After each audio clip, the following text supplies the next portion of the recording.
Right, hello, good evening everybody. Welcome back to Barbarian Invasion.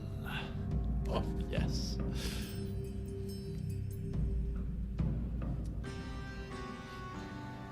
And, oh, it's Monday. I was going to say it's Tuesday, it's actually Monday, and I thought, oh, it's bloody Monday. There's still another 4 days to go until the next... Oh, I can't even... Do you know what I can't even see this. I've not even got the chat screen open. I'm just talking to myself on OBS. I can see my obviously camera. I'm just talking to myself. I don't care what you guys are saying. Right, let me bring the right screen open. Right, sorry about that. Joker, good evening. Ollie. Great. There we go. I can see you now. Look at that. Not quite a technical issue, really, but still. Another streaming faux pas. Right, good evening, Thomas.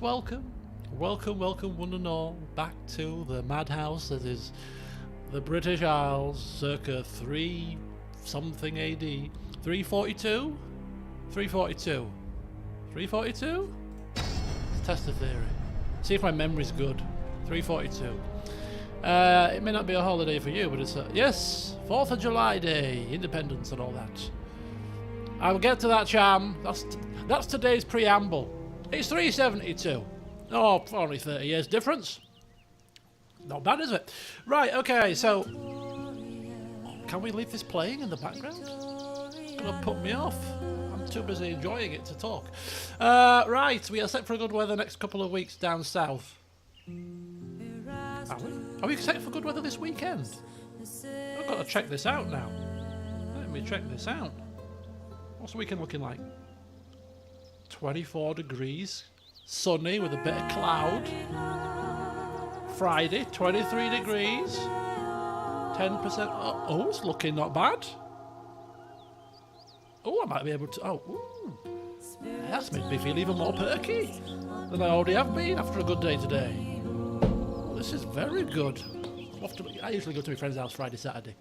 And it's nice to sit in the garden, you see. Front garden, deck chairs out. You know, Morgan spiced in one hand. And the other one just waving profusely in a drunken stupor as I'm trying to explain stuff, you know, as you do. So yeah, that's looking good for the weekend. Quite happy with that. Can we stay out of debt today? Good point. We're going to try. Right, okay, so preamble today is about my car. Sorry to bore you people. But it's not going to take long. It's going to take about 5 minutes, if that. So, the saga is I bought a car May last year. Traded it. I'm trading in this current car, which is a Ford Fiesta ST2. And I'm going to the next level up, which is a Ford Fiesta ST3. So you've got all the bells and whistles. You've got the camera, you've got the sensors, you've got the door mirrors that fold in, you've got the automatic wipers, whatever else it comes with, which the number 2 didn't come with. It's you know, so if you add extra, it's not the end of the world if you don't get them, but hey, it's nice to have these extra little toys to play with. Anyway, so I bought this car last May. They valued it and they said, oh, here's the finance difference, and oh, then there's your monthly payment figure. It's like, okay, it's about £30 more than I'm paying for this car, so it's not that bad because it's next model up. So yeah, I'll take it. Anyway, 14 months later, fast forward to today, and I'm still waiting for this damn vehicle. But I'm not that bothered about it, really. I haven't been impatient about it because my car's only 4 years old. It's only done 16,000 miles because I barely drive it anywhere, really. And I still love it to bits. So it's like, well, it's not a problem. Take your time. Like, it'll come when it's ready. So every time they've emailed me, I've not badgered them, I've not pestered them, I've not kicked off. I've just taken the email and then filed it in the memory banks with the continually extended deadline that they kept giving me. December, it's going to be December, it's going to be February, it's going to be April, it's going to be the summer. Anyway, finally the summer's arrived and it's now coming in 2 weeks' time. So I got an email, as I said yesterday, from the car company to say we want to bring you back in to have your car revalued, and then we'll do the finance deal again. So my brain was thinking, oh, is this a way for you to try and get me to pay more money? Oh right, revalue is it? So I sent that email that I read out yesterday to basically say I don't think so. Anyway, I rocked up today to the car dealership. My car spick and span, all clean. I've vacked it all out and everything. It's looking like it's out of the showroom. It's beautiful. I mean, I barely use it, so it's not that bad. There's a slight scratch on one of the wing mirrors, which has been there for 2 years. I know about that already. Of course, the alloys have got a couple of scuffs on them where, in some haste, I've clipped a curb. It happens in... Well, I've had a car for 4 years. Of course, that's going to happen, isn't it? Anyway, so she's taking pictures of all these little marks, and I'm thinking, oh, is this another means for you to devalue the car? Yeah, you take your pictures, love, because I ain't paying another penny, because all these marks were here the last time it was valued, so don't try and con me. So I'm right stern-faced. I'd got all made up, you know, best clothing, bit of aftershave on, you know, it might make a difference, you never know. And a very stern face, very short with her. She was very bubbly, bless her. I'm thinking, I don't want to talk. I just want to get to the figures part. This is all preamble. How are you doing? And thanks for being patient. Whatever. Just get to the figures. That's all I've come for. Is the talk to me figures. Then we can do niceties. Anyway, want a drink? No, thank you. So he gets that down, and she's just doing the car pictures, takes a copy of my driving licence, and then takes me through. We'll go through the 4-day insurance that we'll give you to drive the car away, so put my details on that, and then it crashed. So I spent 10 minutes putting my details in this system, on their system, to do the insurance, and then it crashed. I was like, oh, that's not worked, you have to do it at home. I'm like, well, that was a waste of time. We're getting off on a very good foot here, aren't we? Anyway, she says, right, now I'm going to bring the business manager out to discuss the finance. I'm thinking, thank the bloody heavens, that's all I've come for, really. So anyway, out. Now, bless her, she was a lovely woman. Donna. I hope she don't watch. But she walks out, and bless her, she's about 20-odd stone, and if you think Leslie Ash lips, you know, bit too much filler in the lips, that was the kind of situation that we were dealing with. Anyway, but she was a lovely woman. But I thought to myself, this is maybe quite a bad thing to think, you know, stereotyping and all that. I sat down, when I saw her coming out, my first thought was, I've come here to haggle, right, and bargain and sort of, play it hard to get, and she's coming towards me, I'm thinking, shoot, I swear that, but I'm thinking, shoot, I don't think she's going to be up for haggling. She looks quite terrifying. She looks quite terrifying. No wonder she's a finance manager. Who's gonna haggle with her? She looks like she looks like she could take me out, man. She looked like she was ready for business. So I'm thinking, oh no, this is gonna be definitely a tricky one. So anyway, she comes out and she sits down, and then I said, hi Donna, I'm Donna, blah blah. Hi Donna, I said, oh Donna, don't move. She had a beetle on her shoulder. One of these kind of strange coloured green beetle things that look, it's got kind of a square backside, really strange creatures. You get them in different colours, black, I've seen them, all sorts. Anyway, so I think, there's a beetle on you. She went, oh my God! So I said, stay still. Anyway, so I picked this beetle up with my fingers and then threw it on the floor, because I'm not bothered about spiders, bugs, beetles. It's just bees and particularly wasps that frighten me. So I said, so that's what I said. I said, Donna, you're lucky it was a beetle, not a wasp, because if it was a wasp, I'd be down over there. Nice little icebreaker, this situation. So she went, oh my God, you saved my life. I said, well, there you go. Anyway, she went, let's talk business. So I thought, well, I hope that goes in my favour. You know, I've saved a life, you know, from a terrifying beetle. And she says, right, I've got good news for you. Now, this is me waiting for, like, a bit of tug-of-war here. She said, I've got good news for you. I said, oh, go on then. She said, right, your monthly price that we agreed back last year. I said, yeah. She said, £50 cheaper. £50, take it off. Oh, excuse me. She went, yeah. She said, because of the value of the new car, second-hand market's doing really well, blah, blah, blah, blah. The figure that you agreed back in May last year, take £50 off it. Which brings the car monthly figure down to lower than I'm paying for this car. And this car's a spec down. So I was like, oh my God. I said, Donna? I said, I came here expecting to haggle. I was going to be happy to pay the same price. I was just going to ask for maybe service plan, a full tank of fuel, maybe some fancy mats or something. £50 a month cheaper, monthly figure? She went, yeah. I went, oh my God. I said, that's fantastic. I said, bloody, that is good news. And she went, hang on. There's more. I said, more? She went, yes. She went, gap insurance, the upholstery cover, the Diamond Bright upholstery cover, the cosmetic cover, so if you get a scratch, we come out and repair it up to 6 times a year, the alloy wheel cover, and the key cover. We give you a ring, any key on that ring, house key, car key, any other key, go missing, covered. those 5 things that usually cost £100 a month at least, all for free. I said, what? I said, so for £50 a month cheaper and £20 a month cheaper than I'm paying for this car, I'm going to get the car that I want, which is next model up, and all of those things included for free. She went, yeah. She said, you've been very patient with us. She said, you've waited for 14 months, so it's the least we can do. And I was like, oh. I said, Donna? I said, I'll be honest with you. I said, I thought I was coming down here with a fight on my hands to get something, compensation, something out of you guys for waiting for so long. I came armed, and I said, you're just taking the wind out of my sails. I said, Donna, where do I sign?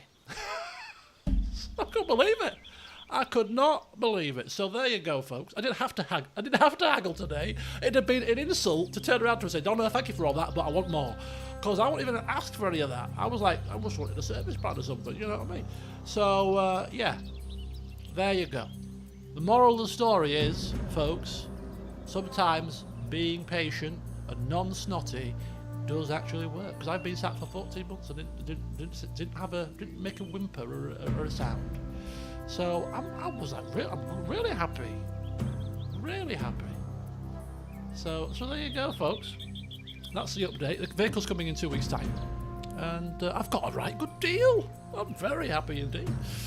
So, yes. As soon as I cancel Sky in December, that's £100 a month saved. £100 a month in savings. Just from reduced car finance and, cancelling Sky. I'll have a good deal. Be quidsing. Anyway, so there you go. Good evening. Welcome. So I did indeed, Crazy Canuck. I took the deal and ran for the hills. I ran so quickly, smoke was coming from my rear end, just in case they'd made a typo or something, just in case they changed their mind. I'm like, see ya, I'll see you in 2 weeks. After I signed the contract, of course, first. Right, okay, let's get to the game then. So that's your preamble for 10 minutes. Right, I've actually made some notes because my desk is now much bigger, so I can make notes now, you see, and keep the notes on the table. I can keep my drink on the table. I have all this extra space from the old desk. It's great. When I'm working from home, I can have both the keyboards and the mouse and all the screens on, and it's just completely marvellous. I am slightly missing my third screen, though, but I'm trying to cope without it because I only used it for a very small number of tasks. So I'm sure I can adapt. It's not as if two 27-inch screens aren't good enough for your bloody eyes, is it? Right, okay, so enough blathering. Let's get ourselves cracking here. We have got to continue the path of austerity. I feel like Boris Johnson here and the Conservatives. We must continue with a public sector pay freeze just for the foreseeable future. Sorry, guys. So sorry, but F you. Right, no. We just must continue to put money into the infrastructure rather than anything else at the moment. But I've done some calculations and I have a forward-looking plan. Just for the foreseeable eternity. Have faith! Have faith in Motius. He knows what he's doing. Right, so where am I starting? Dalriada.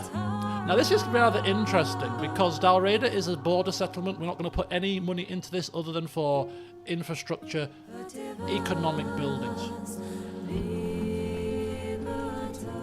So we're going to get some markets and then roads next in here. But the most interesting thing about Dalriada is actually the governor, because from a roleplay perspective, this is quite cool. But he's under strict instruction from Motius that he can't do anything just yet because it will cause an uproar in the city and he doesn't have a garrison to deal with it. So he'll be on his own head if he tries this. But he is a Christian who dislikes pagans, so he's itching to tear down that bloody shrine, put up a church, and he likes conversion by force. So those who refuse to convert are in need of chastisement for the good of their souls. So he's the kind of guy that he's not take no prisoners. If you're a pagan, you're flipping. You better convert Christianity fast, pal, because if not, I'm going to burn your house down. You know what I mean? So I'm like, oh my God. So you know, my finger was hovering over the button to tear this goddamn sacred grove of Gorbinu down. Who is this Gorbinu fella? What is this? Praise Jesus and all that. Get this down and put a church up. But no, Motis says, no, not yet. There will be a time for conversion. Now we must be patient. Your rash actions could crumble our infrastructure. I give you strict upon pain of death. Not to defy me and just hang fire for now. So, because if we do tear that down and convert the settlement essentially to Christianity, we're going to suffer a -100 unrest penalty, which means we will not be able to deal with the settlement at all. And, I mean, he's not foolish. I mean, yes, when the time is right, he will convert by force, but for now, he must grit his teeth and grin and bear the pagan dogs. Great news on the car deal. Oh, thank you. Thank you very much. So, that's Del Raider.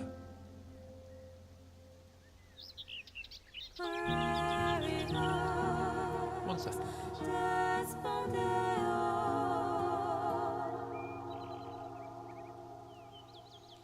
Oh, okay, my nephew just turned up. Right, it's fine. Okay.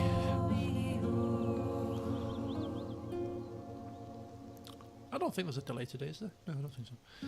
Right, okay. What am I doing? I've lost my train of thought. Right, so that's Del Raider. Right, next up. There's going to be lots of focus on economic news. Don't you worry about that. Right, Tara. Plan for Tara. Currently, we are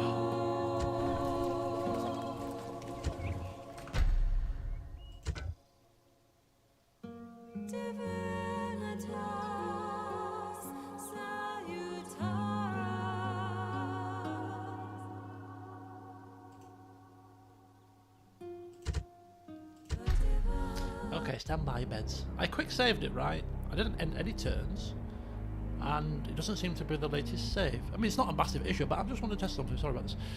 It's rather bizarre. I'm sure I did this and saved it. No. Okay, fine. Right, okay, so anyway, that's fine. This is fine. I told you the plan for Del Raider. As soon as we're able, he's going to crush down that shrine and get everybody converted to Christianity. Right, Tara. The plan for Tara is we are going to get farms after we've got the ship right, which is fine. Again, more economic buildings. Under the leadership of Castlevania, indeed. Castlevania the Bald. So, here's the plan for Tara. We are going to recruit from Tara as soon as possible after we've got a couple more economic buildings up. We are going to, well, we're doing that first of all. We're going to recruit a spy to go across to France, modern day France, and we're going to use that as the eyes on the prize so that we can then know what we're doing in terms of where we're positioning our troops, because we've got to be very frugal with our losses as well as our money, because we can't afford to replace these people if we lose them very easily. So we need to be very strategic where we send them, what settlements we take, and try to minimize losses. So we need a spy to help us assess where the enemy is of the rest of the Romans, so that we don't fall into an ambush or whatever, or worse, death. Just thinking of Varus here, getting mauled by the Germans, the Germanic tribes. So that's the plan. But also, they can recruit a merchant. Now, I'm not sure how much money this is going to bring us, but we need money, right? So even if it brings us only 200 denarii per turn, it's better than nothing. So we're going to recruit a merchant from Tara as well, take them with the army, with the spy, take them on the boats, which are going to come from here. I'm going to sail this round and hope they don't die, get to Tara to ship them across. And we're going to take the merchant all the way over to here to look at seeing if he can trade this amber. Because look at that. Amber. 3 nodes of it, 24 total value. It's a very valuable resource. Amber is very valuable. There's also a node of it over here and another node of it over there. And we've got trade with all these people. So nabbing this one would be the best one, because we're trading actively with these Saxons, so we're going to see if we can nab a few extra denaries with the merchant here. So this is something that we're going to do. So spy, merchant, across to the mainland. And then we focus on the army. So what is the army going to consist of? Well, the army is going to consist of these 2 units of Bucalari. It's going to consist of 5 units that we're going to recruit from here of coastal levies with 2 experience. We're going to recruit 5 units of Foederati infantry from here, 5 units. We're going to recruit 2 units of horses from here, that's 2 units, to give us a grand total of 10, 11, 12, 13, 14, plus a general 15, a stack of 15, which will knock us back when we actually recruit the peasants to replace the Bucalari here, will knock us back a total upkeep value of, so I'll do the calculations folks, talk about efficiency here, 3,361 denarii. That's going to be the total cost of that army in upkeep. We're not going to be able to fund that, even with all the buildings that we're planning to build at the moment. We're going to probably be up to about 2,700 at the end of this. So we need to, in addition to recruiting these or building these buildings, we need to also probably not build anything for maybe 3 or 4 turns to get a pot of money of about sort of 7,000 to 8,000 denarii to be able to then offset, you know, sort of 7 or 8 turns worth of that army mustering together, getting to the mainland and capturing its next settlement, which we can then sack, and that will give us that boost and we can carry on from there. Hello Shelley. So that's the plan, which you've completely missed, Shelley, so there you go. But welcome anyway. Welcome, sir. Welcome. So how does that sound? It sounds quite plausible to me, and it sounds a lot better than we sounded last time out, when I was literally alive on camera, scratching my head and having to ponder so hard that I've never pondered before in a Total War game. That's exactly what we're talking about, Shelley. I was going through how we're going to fund this army, and that's exactly what we're going to do. By the end of this session today, I want to have an army ready to rock and roll. So let's see if this plan comes into fruition, because I've got a sneaking suspicion that somebody somewhere out there is not going to cooperate with this plan, and we may have to do something different, but hey. Yes, pondering so hard my foot cramped up. Yes, I remember that now, yeah. This game took its toll on me last week, I tell you. Almost crippled me, literally. Right, and also we are taking down Ambrosius Molmutius through Italy to see if there's any other factions lying around. Maybe go across to kind of Iberia, try to get some trade and maybe sell some map information for some money. You know, we're desperate. We're desperate at this point. Anyway, I've done everything off camera, so let's go. Dive in and see what happens today. 23 minutes to end the first turn. Welcome to one of my streams. Oh, hang on. Hang on a second.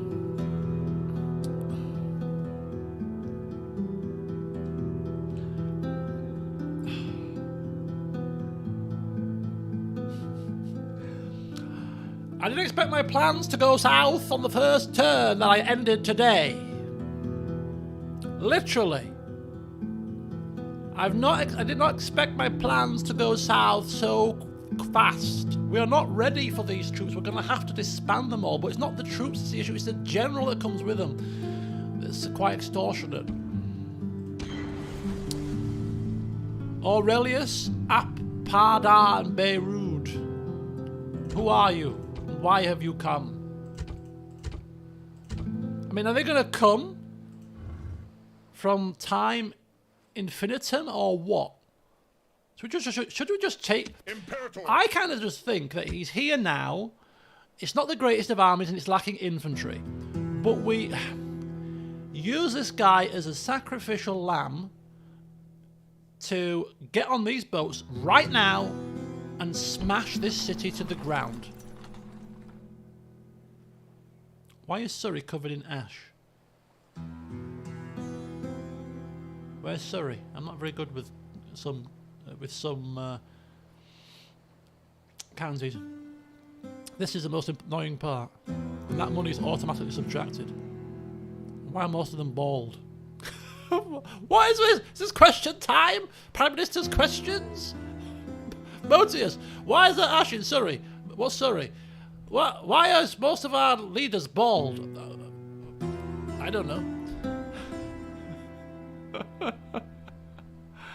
Ah, dear. I just attacked with them, just to the southwest of London. Okay. Right.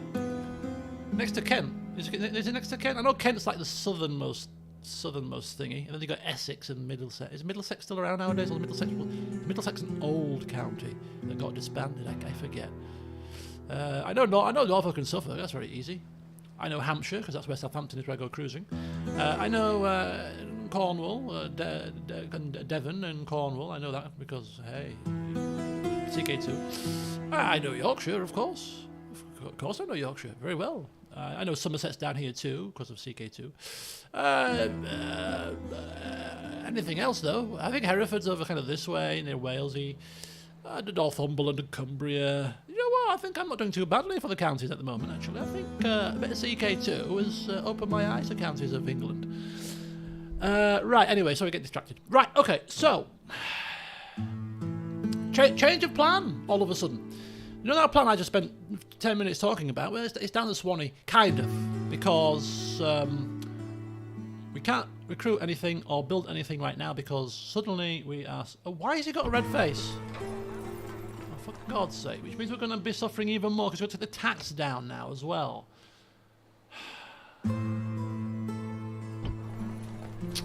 Right. Well... Sir! All that has technically happened, if we think about this logically, right, is... Where is Florida? Florida is on the eastern side of America. It's that little tip that sticks out. Because I go cruising from Florida. Fort Lauderdale, Miami. Texas is like a big county near the southy place. California is on the west coast. I'm not too bad with the states of America either. Actually, well, I'm actually quite bad. I only know the ones... The main ones, you know. Ask me where South Carolina is. South of somewhere. South of North Carolina, apparently. Right. Anyway, sorry. Are we going to get some work done today? Or are you going to keep distracting me with questions? All right. Right. Okay. Yeah. I think basically what's happened is we have been given an army. Now it's a bit of a pain because I wanted to do this. In my own time, but it saves us having to recruit as an army, which would take 5 to 6 turns. So it's only taking 500 per turn. So we're looking at what, 3-4 turns before we go bankrupt, which gives us time to ship this army across to here. This is down as a large city, right? If we auto-resolve it, because it is going to be an auto-resolve job, we might be able to take this. And because it's a large city, if we sack it, it's very lucrative. So I'm thinking we put them to use right now, right this instant, because if we do take it, it might change the plan. Because I imagine we might get a fair bit of income from that settlement. So what I'm going to do is bring the boat down, General, get you on, get you off the boats. And get you engage the enemy down there, attacking that. Fleet ready. Meanwhile, we'll keep you kind of ready, Set sail. just in case we need to make a swift retreat. Yeah, another random general spawn. Anyway, he might be our savior. He might have come at the perfect time. If he captures this, and this is a rather lucrative settlement, he'd be like swooping in, knocking down a Western Roman large city, and he's like, well, look at me. So we better find out. Find out who he is. He could be our most famous general yet. This is, folks, Aurelius. The Appadan Beirut bit. Forget that. That's probably a name he's adopted because he, left the Western Roman Empire. It was probably Aurelius Junicus or something, much more Roman sounding. So we'll just call him Aurelius for now. One command, confident commander, and of course Christian, and bald as well, as somebody said. Looks very scary. So yeah, he means business. He means business, right? Okay, what are we doing with this ship? Ready to Oh, sail. we're taking it that way. Yeah, okay, fine. Right, so that's that. It's kind of just put a spanner in the works because we can't really build anything. I don't wish Yes. to build anything. Your honor. Your honour. Out of move, sir. At once. At once. Okay, very good. Path blocked. It's okay. It's just the Alps. So just a minor irk. So we can go round them. We can go round them. Oldest 21-year-old. Is he 21? Orders. He's had a hard life. He's had a hard life. Right, okay. So, building-wise, I don't want to build anything else because I want to keep this positive whilst we sort out the situation in over here now. So, we're going to hold fire on any further building work that isn't already sanctioned, including the recruitment of our supposed spy and merchant. I mean, he's like, who needs a spy? Just send me across now. I'll take down some Romano-British for you. Not a problem. If there's anything like that, oh, it's fine. I've got horses, archers. We'll be fine. Oh, okay, Aurelius, thank you for joining our cause. Go and give him hell. We need the money. Suck the city dry. Don't leave a penny in the coffers. Right, I know we're supposed to be Romano-British, so perhaps we should show a bit of mercy to the Roman people. You know, rather than kind of exterminating them. It does feel a bit harsh, but we do need the money. But he's a man of morals. So, I don't know. Firm personal morality. Would he butcher Roman civilians? I don't think he would. I know I want the money, but hey, it seems a bit, maybe a bit harsh. Right, anyway. Building is happening there. We've just got the upgrade to the governor's palace here, so that's fine.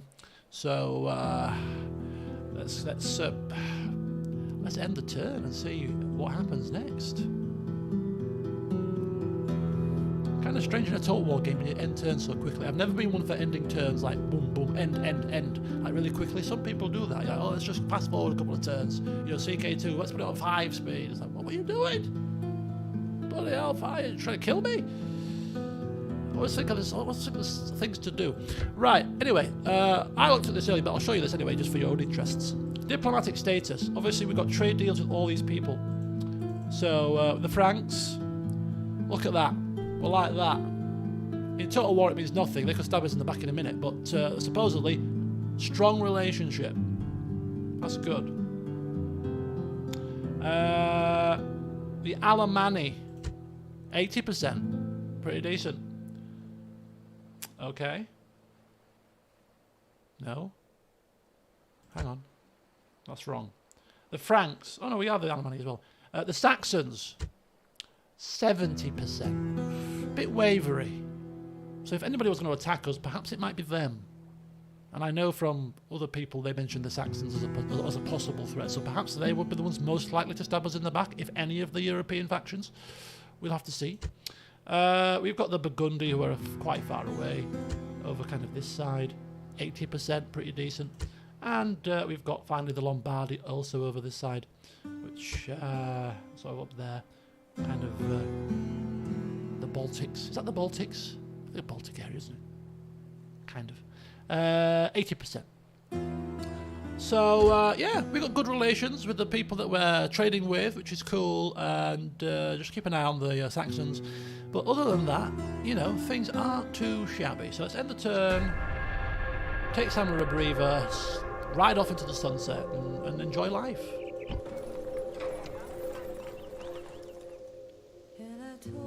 I mean, we could go for something that's a bit less... oh, there's a governor there as well.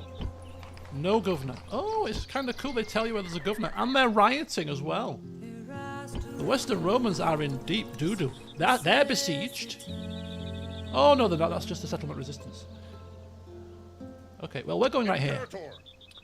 This reminds me of Medieval 2, because England started off with here and here, didn't they? Calm. how you pronounce it. Prepare for battle. Prepare for battle. Now, would the auto-resolve account for the fact that we have literally no infantry to put on the siege equipment? Would it account for that, and we're attacking with horses too? Begin the siege. I don't know. We'll soon find out, won't we?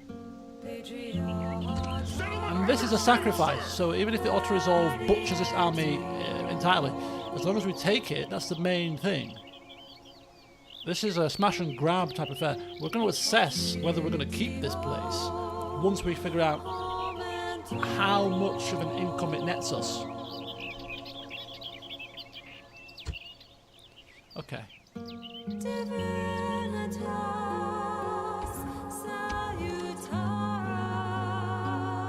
The Burgundian, the rest of the Roman Empire, really? Bloody hell. We could take this and then go straight to the town in the east. Normandy is rightful English clay. Indeed it is, I agree. We should take it swiftly. Oh, look at this. People are getting a little bit antsy. A little bit arsey. Stop with your nonsense. Okay, set the tax rate up to high there. Very high. Wow, look at the difference in tax in Londinium. It might actually be worth recruiting a couple of peasants units, because they only cost 50 denarii upkeep. So 2 units of peasants would be 100 denarii, and that might just be enough for us to put this tax rate up, which gets us an extra 272 or 271. 272. Offset that with 100. Still net profit of 172, even with the extra 2 peasants that we use to garrison this place. Because obviously taxing the goods in London is very lucrative, because it's our main settlement, our capital. It's an interesting proposition. But getting 2 units of peasants wouldn't guarantee us that we would still have enough public order to use very high. And we've wasted money on peasants. Okay, but we've offset the difference somewhat, so that's quite promising. Right, we continue to hold on the building work. No signs of being invaded, so that's good. So attack is now the best form of defense. So let's go for it. Let's go for it. Settlement under siege, sir.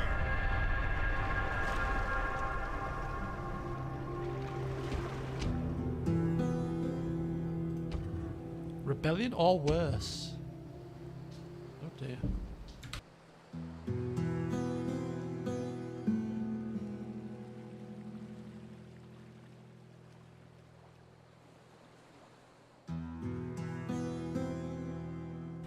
Okay, so the Eastern Roman rebels have sprung up. Western Roman Empire, war with the Goths. The more people that go to war with them, the better. Keeps them occupied. Keeps them out of our hair, at least. Make them spread their forces very thin. Maintaining an empire that's crumbling. How are we making a profit? How is this happening? Not a clue. I'm not going to question it. Or maybe it's because we've got another couple of buildings have finished. That's probably it. That's probably it, folks. Right, okay. We're going to be making even more of a profit now, because we're about to do this. General! Right, Aurelius. Now's your time to shine, sir.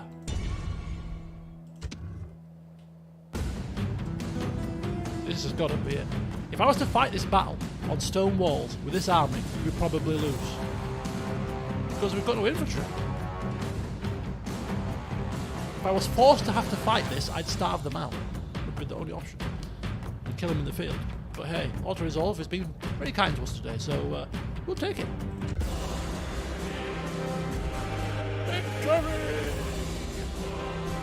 Look at that.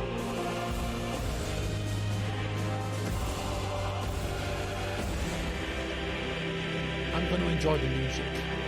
We've had a tough start to this campaign. Any victory from this point forward that we obtain, I'm going to savour it, because I feel like we were pretty close to defeat. I know we weren't physically being invaded, but the financial situation was almost so crippling at one stage that I considered saving it at a point in case I had to reload it. That's how close it was, that's how bad it was. So we're taking any victory we can get now, and we're going to savor it, we're going to drink it in, and we're going to enjoy it.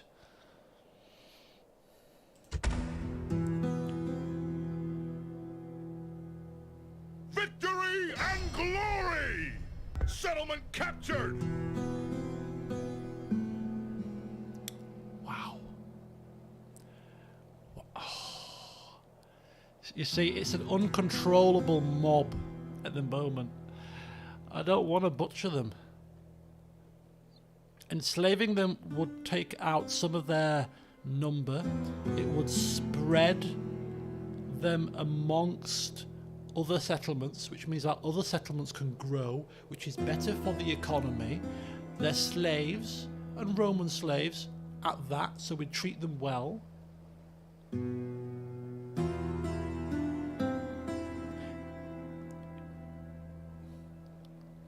We can't exterminate Romans. We can't. They are a pagan settlement. We can't. I mean, we're not, as I said before, it's not the Roman people that we were angry with. Enslaving can make your population unhappy. Now, if this was Mr. Scotland, if that was Mr. Scotland up there doing this, he'd probably exterminate him. You know what I mean? Conversion by force. You don't want to convert? Poof, off with your head. Right, another 12,000 to go. Oh, enslaving. Or we could just occupying is no use. I feel like we can't exterminate them, I'm afraid. These are Romans. These are Romans. These are Roman people. We can't do it. We can't do it to them. It's not the people's fault that they were ruled by imbeciles. And given time, they will see our way of thinking and come round to our ideals. But for now, they make a cup of fuss, but we shall deal with that. Our fair and just ruler. Round the table as we convene for this great meeting. And no, kill him! It's easy. Look at 10,000 denarii that's just lying around in the...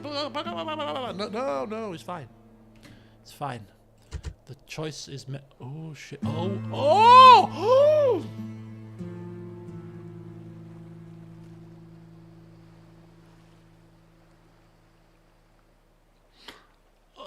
Somebody did say it would make people unhappy, right? Okay. You don't like Roman slaves?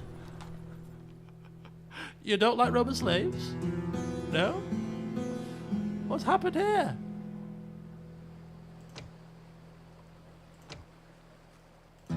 Where's the debuff? Where's the was it a culture penalty? Where's the additional public order come from? It's not here. I think it causes squalor. Oh, it's a squalor that's increased. Ah, those unwashed slaves. Unwashed slaves, eh? Coming in, taking all our public baths that we've not got.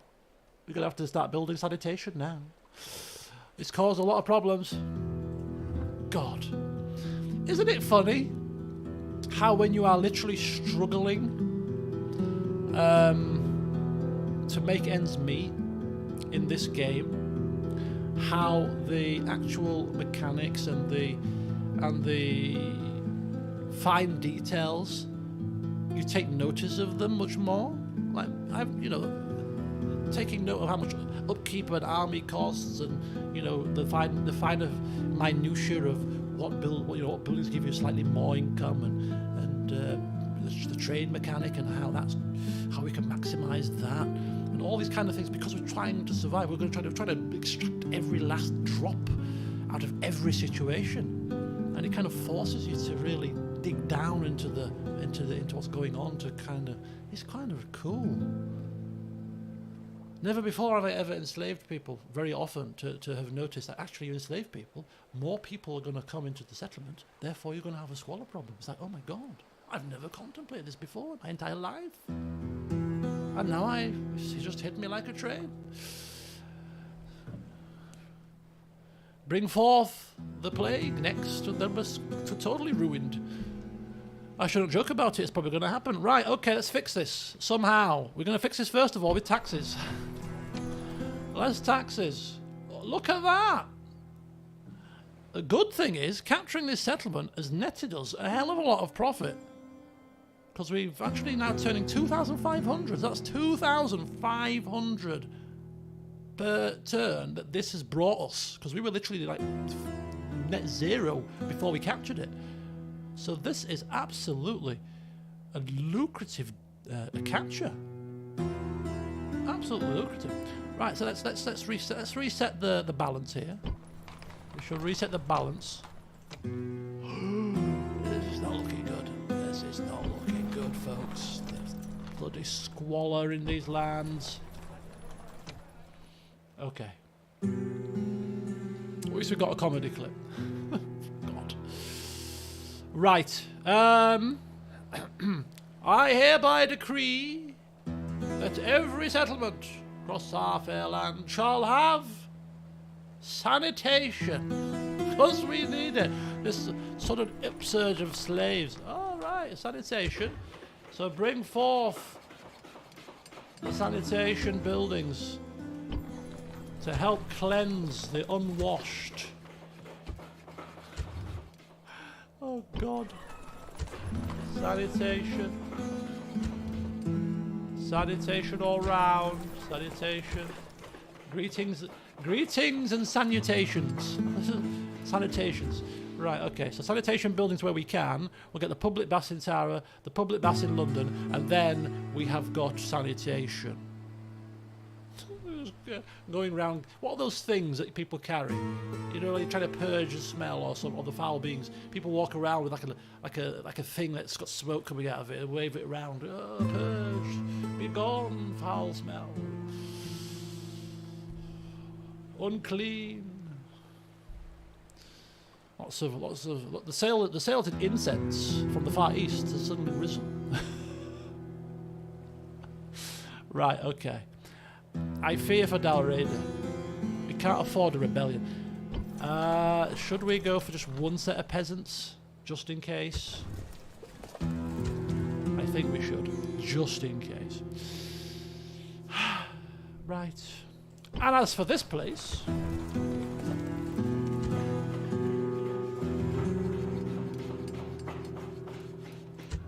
we could actually turn more of a profit by maybe demolishing some certain buildings here that we don't need. But this is our first settlement on the mainland, so having it capable of recruiting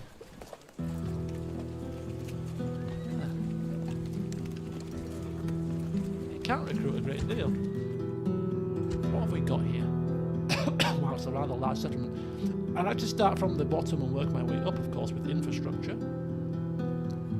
So it needs a port, it needs communal farming, it needs a market, and we shall not change our tact from infrastructure, money buildings, even though it's a settlement we just captured.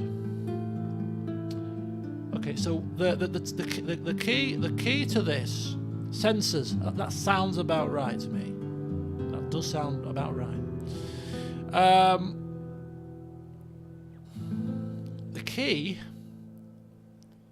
I've not done this in many campaigns before, I will say. I mean, I can't recall doing this in a great deal of campaigns, because I'm not this kind of person, but I kind of think that moving quickly, kind of like steamrolling at least the next couple of settlements is the key. I think we need to do it. Kind of worried that we've got some Saxons nearby. I think they're kind of hanging around like a bad smell from from the previous owners. Maybe they'll go away now that we've got it. So we've got two choices. We can come to this. There's a settlement somewhere around about here. There's got to be. And there's a settlement here. So we could kind of get these three. Or we can go for these three. I'm not quite so sure about getting these three. Just because it puts us in direct contact with other factions. Blitzkrieg, yes, that's the word. Yes, the Blitzkrieg strategy. I don't usually do that, but I think it's warranted here, given our financial situation. At least for the next couple of settlements. If we can get kind of this one, and this one, which would be my preferences, at that point we'll have enough money coming in to be able to start to just, you know, shape things a bit more comfortably. Okay. Right. So, retraining these troops is serving no purpose, and probably to upgrade them if there's a blacksmith in here, which there is. So I don't want to do that, it's a waste of money. So what I do want to do is recruit a couple of peasant units, which will then garrison this, not very well. Would it prove a very tempting sight for Mr. Saxon, having a large city garrisoned by only a couple of peasants? Maybe, but at least then we'll force them to play their hand, and we'll deal with it. Yeah, if we go low tax, take the peasants in, I think we can probably just about survive on a low tax rate. Cut that, high tax rate's fine for now. Yeah, I'm quite happy with that. Right, so that's it, we're done. Ready to sail! Set sail! Right, I'm taking him round simply because I want to get this merchant and spy on the boats and back round here as quickly as possible. If anything, just the merchant and the spy. The spy, of course, we need to help out with the scouting. We're going to use the general, if we can, in the next turn. General! Or maybe this turn, to put down... what do you call them? Move out! Yeah. Ooh, he's fine. He's on his own, he's fine, he's fine.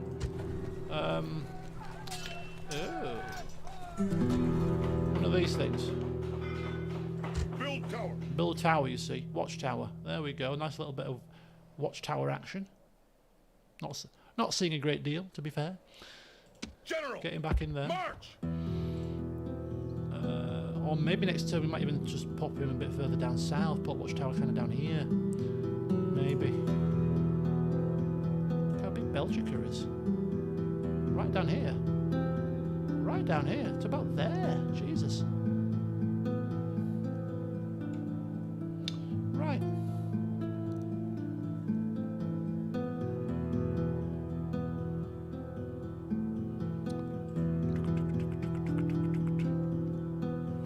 Okay, I'm happy with that.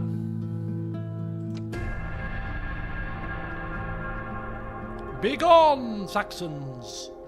We are not your enemy. Even the rebels are running. Ah, run! The Romans have been conquered. We are out of here. Woohoo! Right, good.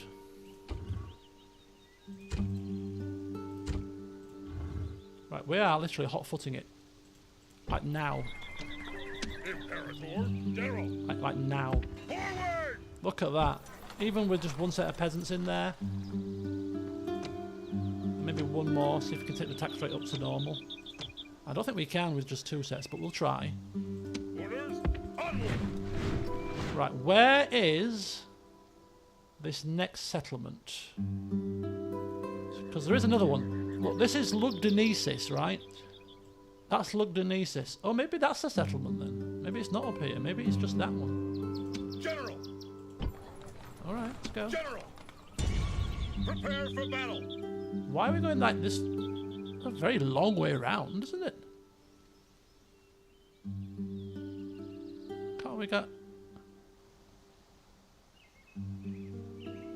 I feel like it would have been quicker to take him up here, bring the ship round, land him here, and then go straight down. But anyway, he's going to take 1, 2, 3 turns to get there, which is rather irksome.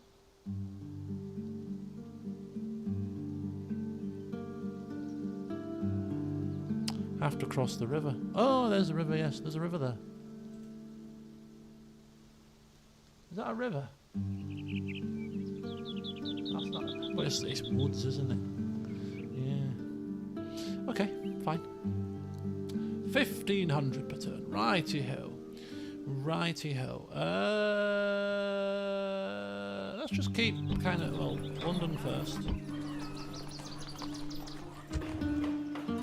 Sanitation. One more turn. Sanitation. And then we can be satisfied that across the land we have the best sanitation possible. Those unwashed slaves can wash and smell lovely when they're fanning their masters and feeding them grapes. And they can smell nice while doing it. Right, perfect. Everywhere's building apart from there, so that's good. Tax rates? Yeah, still not playing ball. Ooh, 75%, we'll take that. Bit of extra cash. Always handy. Right, let's crack on. Is that everything? Oh, what's happened to my... Oh, I forgot about you, sir. Everything okay, Ambrosius? Once. Let's put him across this way. Once. We can kind of use we can kind of semi-use him as a spy. Right, what's happening? Ready to sail. Set sail. Right, let's get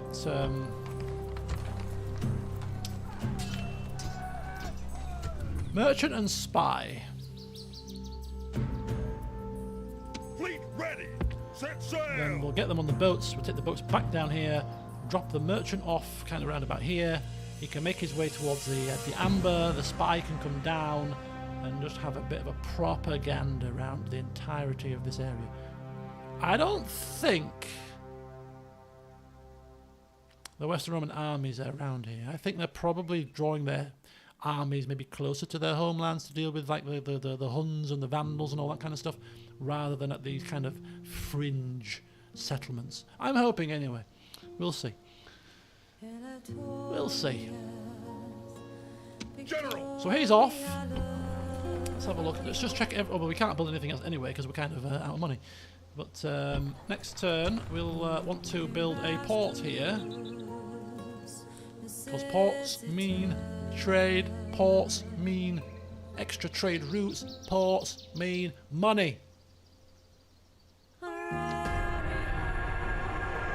Didn't I tell you? Didn't I tell you that this would cause them to play their hand? Don't try it, pal. Seriously, don't try it. Do not do it, sir. Because if you do it, I'm going to take this army straight back onto a boat and I'm going to go into your homelands and I am going to wipe you off the face of this earth. I implore you, do not be foolish. Do not do it. War declared, the Huns and the Goths. Do not force my hand, sir.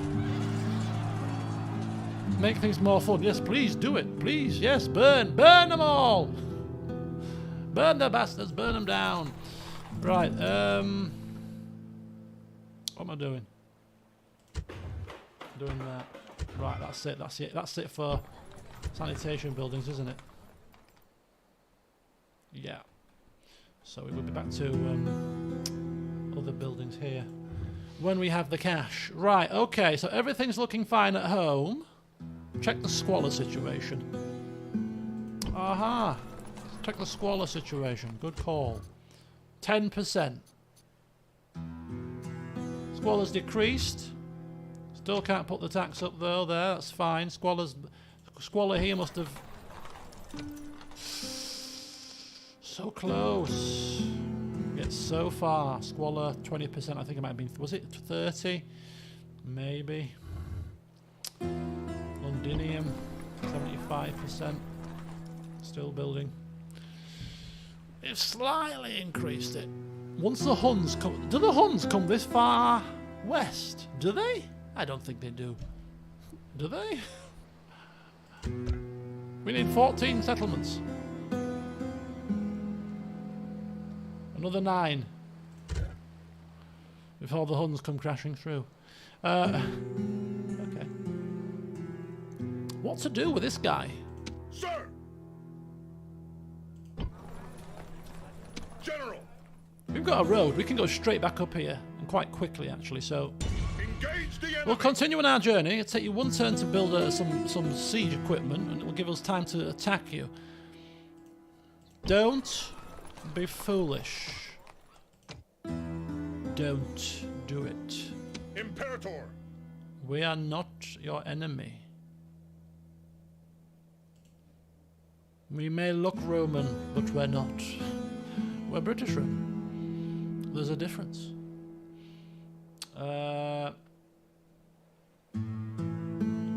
Is that everything?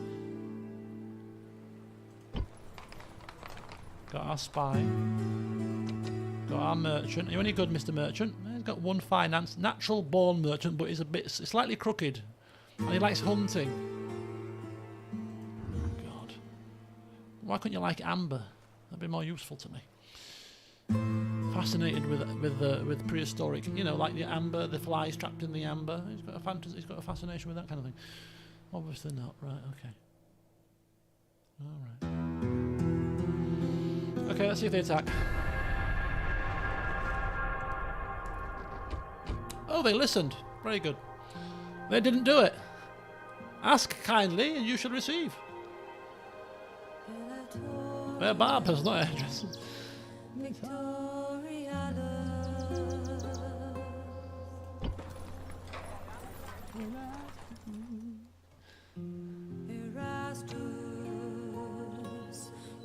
Right. Your Honor, watching over The agents are coming. The agents Sir. are coming.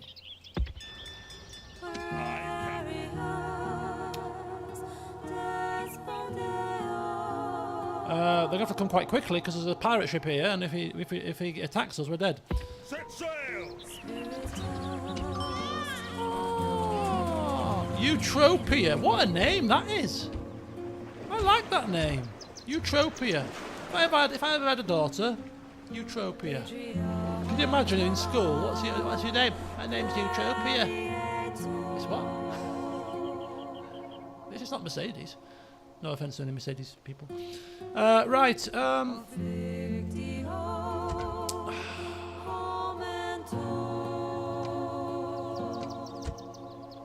Hey, it's not my child. It's the General's child. Can we not see the General's kids? I don't think you can you? Kind of unfortunate.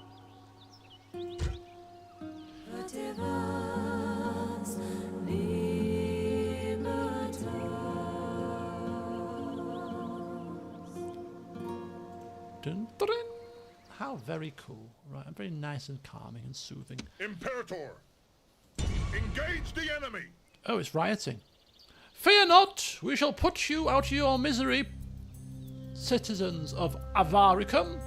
Your saviour cometh, for I, Aurelius Appadan Berud, am a man of great honour, standing. I bring the word of Motius the Wise. The gloomy wise man. Even-handed, is that new? Ah, even-handed is new. I think it's an upgrade from... oh no, but yeah, firm personal morality and even-handed. You know, with those two traits, he ain't gonna be exterminating anybody, really, unless they really deserve it. You know what I mean? But we cannot. We're going to be in a pickle in this next settlement because we cannot spread any more slaves around. We can't do that again. And occupying is going to cause unrest, so we kind of really have no choice this time around. Or you do, we could take it and occupy it and then let it revolt, or which is pointless. So we might not have a choice. Orders. We might not have a choice. Although he might say occupy it and quell the populace from within. But that's going to slow us down, and we could... No. Do as I've asked. Sir. But there's no buts in this situation. No buts at all. Okay, if you say so. Oh, wise Motius, sir. He is gloomy, so you might see the darker side of the situation and focus on that after enslaving them. Right, what do we need? Let's start with our most lucrative settlements first. They get priority. Right.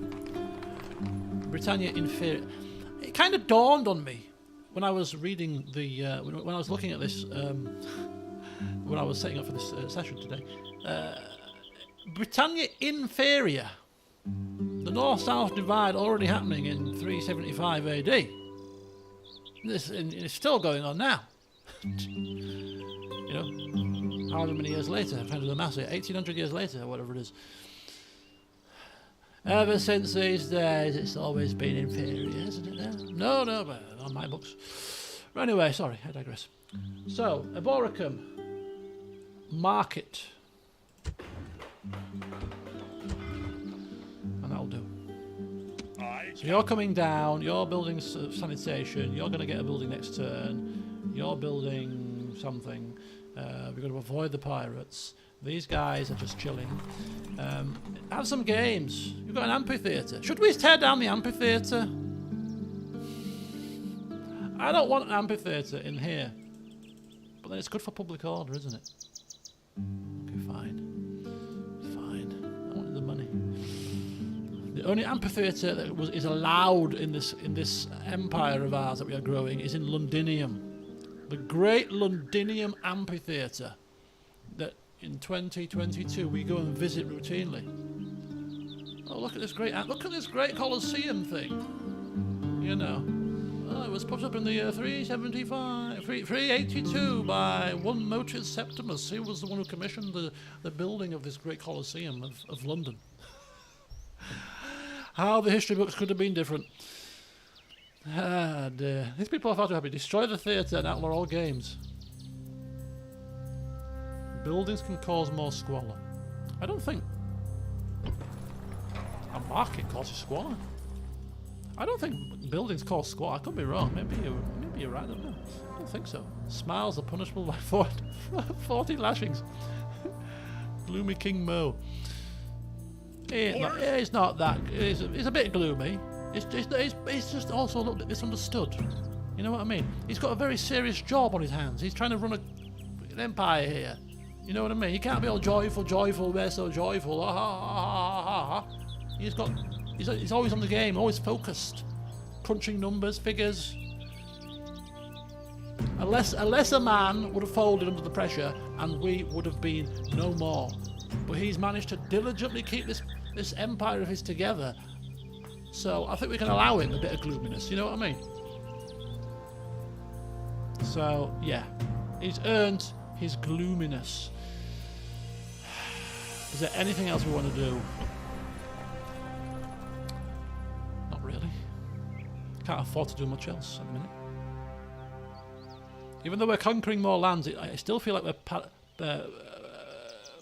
paddling water. I'm quite perturbed that our income hasn't got much higher at the moment. But anyway.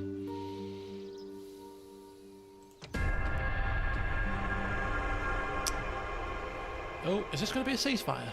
Is he going to ask for a ceasefire, please?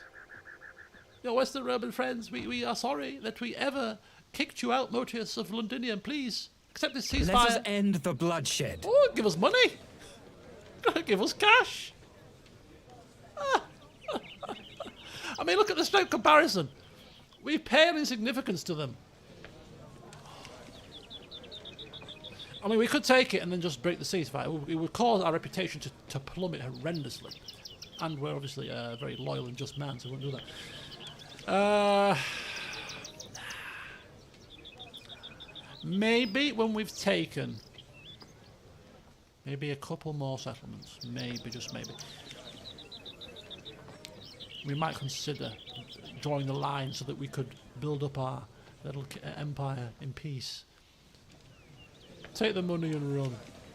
If it were like 10,000, I'd consider it. To be fair, I mean, we can play this for the long game.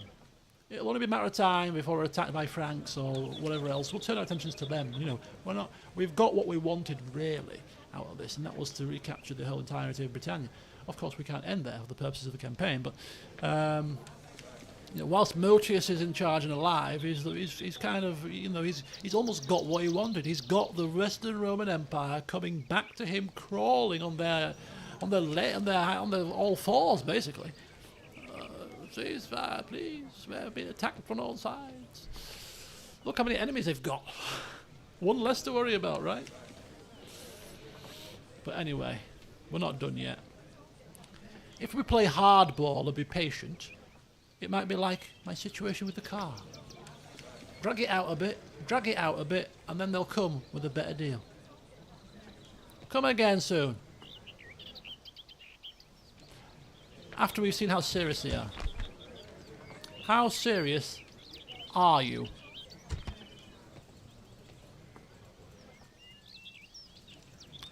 How serious are you? Oh. Until next time. Well, goodbye then. Clearly not serious enough. A new homeland for the Huns. Oh boy, can we centre on this? How do we centre on this? We can't centre on this. Where's Tribus Ayazgajes? Is that near us? Where is it? Where is this place? The Goths have been forced to flee. The Vandals have been forced to flee. Is that a good sign? Is that a bad sign? Are the Romans getting the better of them? Who knows? Aye, Captain. Right, we're in a bit of a pickle here because we've got an pirates. So what we better do is drop off. Disembarking ashore. What are you doing? Looking for spies. What are you flipping doing, pal? Yes, master. Sneaking ashore. Awaiting your command. What we better do is we better take them out just in case Loud these and ships, clear. just in case these ships sink, because we can always build another fleet here, and then we'll try Captain. to see what happens Fleet ready. Set with sail. this other fleet. We can't balk. Set sail. If they want to attack us, attack us. They might push us this way. Okay, right. Next port of call then. So we've got a nice bit of a buffer, really. 2 Western Roman settlements here. They're probably busy there. We're about to take this place that's already unhappy. General, engage the enemy. Begin the siege. It's a pity that it's a pity we can't ask them to open the doors. You know, we only need a couple of rams, maybe something like that. Settlement under siege, sir. It's around Hungary. Okay, so quite far east. Good. Out of our hair. That's all we need to know. Right, so we've got a nice little bit of profit here, but I think right, Dalraider. What's next, Dalraider? Market and then roads. Okay, so market for you. Okay, let me get my pen ready. So market's done. Tara, we've got the merchant and spy. It needs farms, but it's not getting farms just yet. American's building. Londinium. A market, farming, and then a temp, and then the church. So another market. So more money. More money. We want more money. Okay, but no more recruitment just yet because we have a gifted army led by Aurelius, who actually has popped up really at the right time. It seemed like a bit of a curse at the time, but to be fair, it's actually not. It seems to be a blessing, actually. So, well done, Aurelius. We didn't realise we needed you, but we did. So, next turn, he's going to hopefully take another settlement for us, thus cementing his place in the history books of the short-lived Romano-British for now, as the only general to take 2 settlements. And did he take 2? Did he take 2? No, where's he? Castlevania. He might have taken 2. Not sure. Can't remember. But anyway. I hate the fact that we're ending so many turns. I feel like things are happening and I'm not aware of them. What things are happening in the background here? I kind of don't like the fact we can't see what's happening over here. If I could just take my boats to spy over that way, it would be beneficial. Oh, there you go. Look, told you. It's always something you forget to do. Ambrosius, come forth. Your honor. Ah, Massilia. and Arles, right close together. Look at that. 2 settlements, literally door to door. Yeah, I really liked Marseille. I went to Marseille on the last cruise, and I really liked Marseille. Never been before, and yeah, as you can imagine, a lot of history to the place. Greeks were the early settlers here, Greek origins, and then obviously Roman, and then, you know, always been quite an important settlement through the ages, as old Marseille, Massilia. Got a nice civilization museum, lots of forts. Well worth a proper look.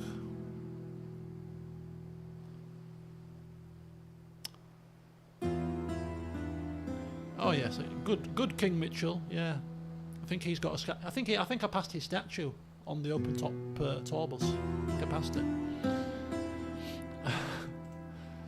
Yes. Right. Anyway, so okay, we'll keep coming kind of this way.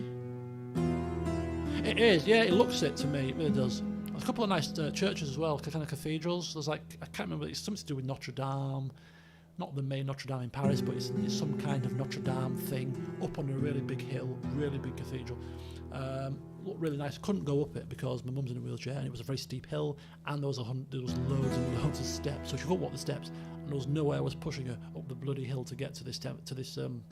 But it looked like the kind of place that you would really want to go inside. But unfortunately, we couldn't. It's a bit of a bummer. But yeah, I could, you know, you go and visit certain places for a day on a cruise holiday. You kind of come to certain cities and you think to yourself, do you know what? I'd come back here for a week. Barcelona, Marseille, Monaco was one. I've been to Monaco now for a week. So just need to find somebody who wants to come to Barcelona with me, guys. If any of you guys want to come to Barcelona with me, I'm happy to have you along for the ride. I mean, you'll have to pay your way, of course, but I'm happy to meet up and go travelling together.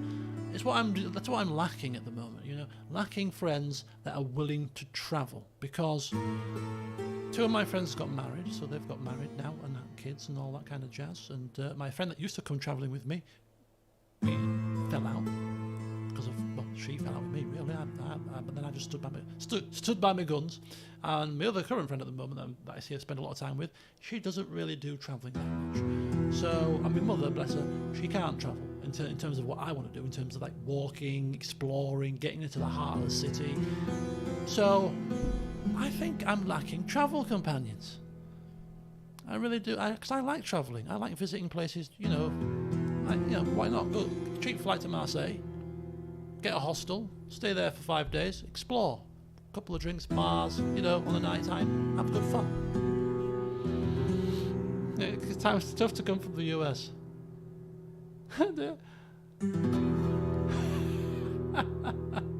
I've been to Portugal once, not on a cruise as well. It was a stag do, to be fair.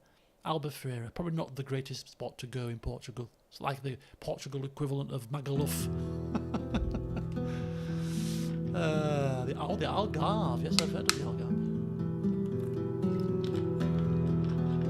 Right. Sorry, I keep getting distracted. General! Settlement under siege, sir! Let's do it. Let's do it, folks. The fleet is under attack! Oh, what a shock. Disengage! Oh, no, don't go that way. No. I mean, they can... Oh, now he's coming this way. He's mocking us. Mocking us! Right, ceasefire. The Vandals and the Huns. Arboricum's grown in size. The Sassanid martyrdoms. In an effort to drive Christianity out of his Armenian lands, the Sassanid ruler has martyred many Christians, including Joseph of Persia and the 80-year-old bishop of that place. It is thought that his actions are intended to taunt the Roman Empire as to its powerlessness to intervene. The men were tortured and then beaten to death. Jesus. Because, of course, reading up on my history in preparation for this campaign, the Eastern Roman Empire was the first to embrace Christianity. The West were a lot more resistant, hence why it was quite a nice little backstory for my character to be like one of the early adopters of Christianity in the West, and was outcast for it. So that was there. Pretty cool. Right, anyway. Oh no! What's happening here? Oh man. I can't keep recruiting peasants to keep that population happy. Right, let's forget about our homelands for now. Which our homelands are turning into a right farce at the minute. Right, that's normal tax. Let's deal with this problem first, shall we? This problem that isn't a problem.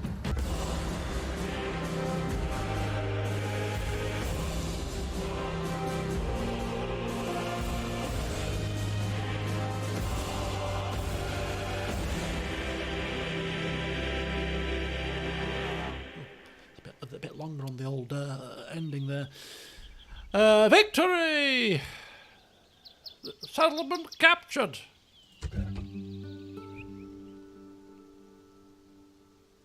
Victory and glory! Glory.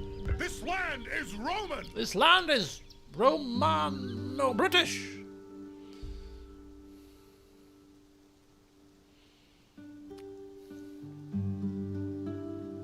We cannot keep the settlement if we occupy it. It is not plausible.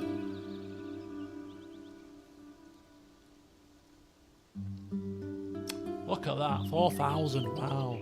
We have to keep it. Please! Motius can almost hear the screams of the people in his nightmares. No, Motius, please, no, we're Roman. No, please, please. I wash my hands. I wash my hands. Do as you will, Aurelius. Do as you will. Don't involve me. I don't know. It's a sad day. But are they? Yes, they are. I was going to say, are they truly Roman? Yes, they probably are. Forgive me, Father, for I have seriously sinned. Yes. Don't worry. Just say a few Hail Marys. You'll be fine. We can't. I almost want to occupy it to try to keep it, but it would be. It's painful. We certainly can't enslave. That's 100%. 100% a no-no. It would crumble our kingdom. So that's a big no.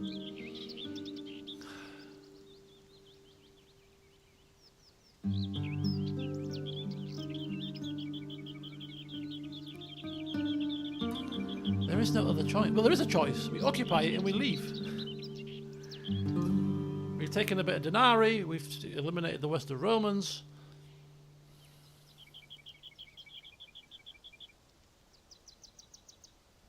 Occupy on the next one if they revolt. They are going to revolt, that's the trouble. 23,000 people. It doesn't, that's what I'm torn by. This is what I'm torn by. Because it's an interesting concept, the way I'm seeing this. And it may seem a trivial matter to some people who don't perhaps roleplay quite so much, but for me, I mean, I see Motius as a kind of fella he's got the Western Romans, right, where he wants them. They're begging for ceasefire. He's got Britannia. He's like in his 50s now. He's going to pop his claws. When he dies, whoever takes over as the next faction leader, we've got a new direction to go then. So, do we have to achieve ultimate victory in like immediately? No, we want every settlement. We want every settlement. No, no, no, no, no. We'll take it. We'll exterminate. We'll rinse and repeat as we always do. Or alternatively, we could, roleplay this leader as we are, as an even-handed just person who would refuse point blank to exterminate 17,799 Roman civilians.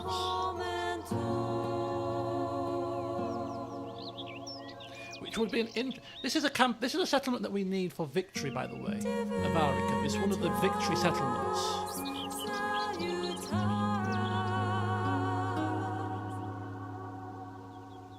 So we'll have to take it at some point. But this almost feels like a decision that I'm going to make here. That's going to be almost like in CK2 when I purposely removed myself as king for roleplay reasons. I downgraded myself from a king to a duke purposely for the roleplay of the character. And this is going to be a similar thing because we're going to lose the settlement, but he cannot bring himself to live with having known that he'd sanctioned the decision to exterminate 17,000 Roman lives. So we're going to occupy and see what happens. With 0%. Holy hell. Right, okay. You better start preaching, brother, or do something, because these people need to be quelled. These people need to do... If we fix the broken buildings, it might help. It might not. And this is a very expensive to... Not the temple. That's a lot of money to spend on fixing things, but it might help. We're going to have to try everything in our power to win these people over.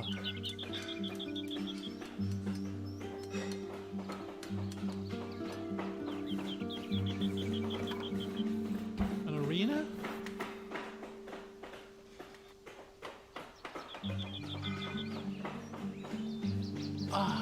Okay, so fix the broken buildings, give them an arena, hold some games, man.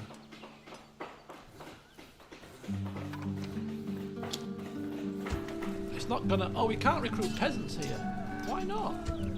Why can't we recruit peasants here? We don't do peasants in these parts. There's no such thing as peasants here. They're far too posh for peasantry. Coastal levies.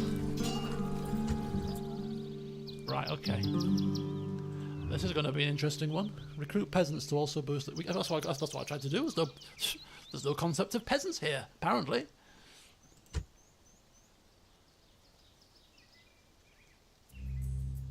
Oh, no, thank you, Saban, as well. Thank you very much. But this is why I like roleplay, in that, you know, I as a gamer do have a choice that I would like to take. And, you know, sometimes I can't resist, but for like major decisions like this, I think sometimes that's where... Because if I was playing off camera, you think I'd be going through this rigmarole? No, I wouldn't. Come on, I'd exterminate and move on, like everybody else does. You have to repair the palace first. Oh, for the peasants. I see. But from such things like this, great stories can be told. You know, if we lose Avaricum somehow, it burns to the ground, the general's killed. You know, we'll remember that, won't we? We'll remember these kind of things, and then it makes it all the sweeter when we come back and capture it for a second time with a new ruler in charge who's not quite so namby-pamby. The palace is in tatters. Right, okay. So operation, try to win the people over. Repair the palace quickly, repair the walls. We're repairing things. We're also going to build an amphitheatre. It's going to be gladiatorial bouts. Just don't kill us. Just don't get your pitchforks out, please. We care about you. We honestly do. And not only that, but in the next turn, it's probably going to level up, which means that if we don't build the next governor building, there's going to be a further public order problem. This is bad. This is bad news. This is bad news. Whoa, look at that, a runner. What does that do? Command and control on the battlefield relies... Oh, he's got somebody to relay his orders on the battlefield. That's cool. Right. Another set of peasants. If we must. Tara. Okay.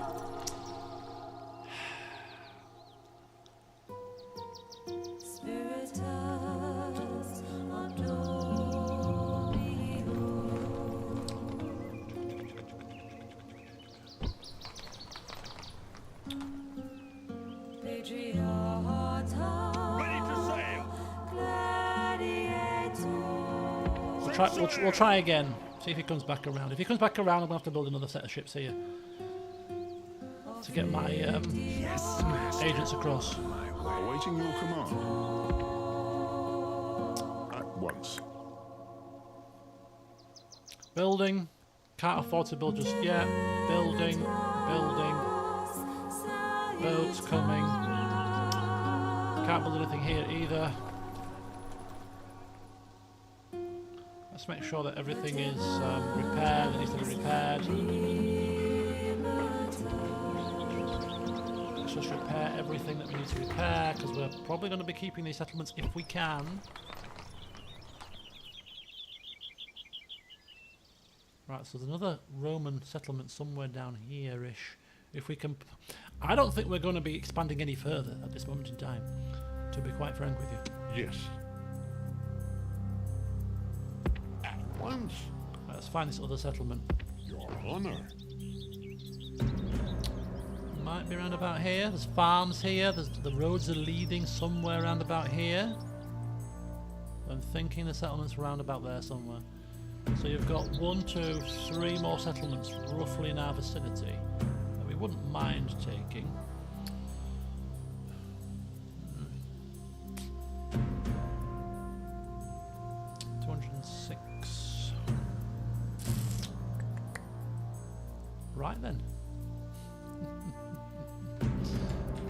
Save it. Let's see what happens when we end the turn. Is it going to be public revolts, or are we going to be able to placate the people somehow? Aurelius, has he got the gift of the gab? Motius, Motius, Motius, you just firm morale, even-handed man, you, causing us no end of concern.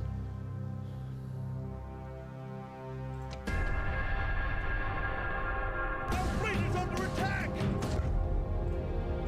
Disengage! Flipping hellfire. Oh, the Saxons are dead. Who's taking this then? The Franks. The Franks are getting quite powerful.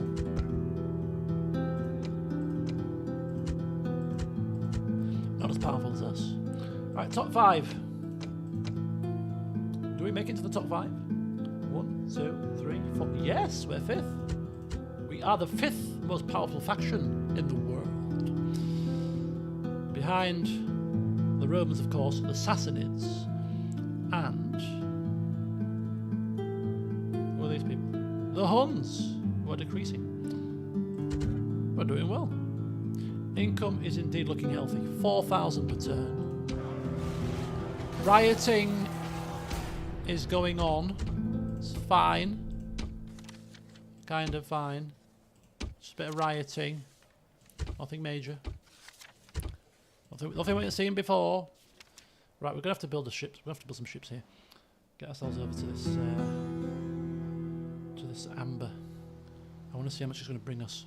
What we need to do is we need to distract the pirate ships so that they don't come round this side to attack our ships from here. So we'll take him round as take Admiral Carpornus as a distraction, and then we'll build some more ships here. Right. Who are you? Who are you, pal? Your honor.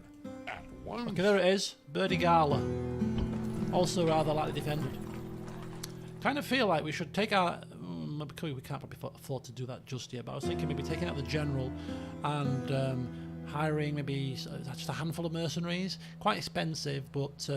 and then take him down, because this is literally undefended. So, you know, just waltz in with some mercenaries, take it, and then boof. Another one bites the dust kind of thing. But I think we'll hang fire now with any further expansion for the moment. We've got a nice healthy income. We've got to worry about Avaricum and placating it a little bit now. We've got to continue our line of strengthening the infrastructure up here. So yeah, I think it's a good time for us now just to take stock, take a breather, and continue. 35%. It's not really doing much. I've got a broken trader to worry about. We ain't keeping this place, are we? Couple of peasants, if we ever get a chance to recruit them. Might help a little bit, but not enough. We could maybe get some mercenaries now, cheap ones. General, Help a little bit. onward! 600, 700, 1200, 900, 2,900. An extra 300 men for 1,200 denarii. Do we reckon that's going to be enough? With the peasants on top as well, that'll be 500 men. I almost feel like we should just do it. Even if it doesn't turn out to be successful, I think we have to try. We can't exempt taxes. Diplomat won't do anything. We could try putting a spy in there, maybe, just in case there's an enemy spy in there causing some unrest. Squalor is a massive problem here, so that could be half the situation. Have we got? Oh. We could use some aqueducts. Squalor is huge here. That's the issue. I think we solved the squalor problem. I think we're on to a winner.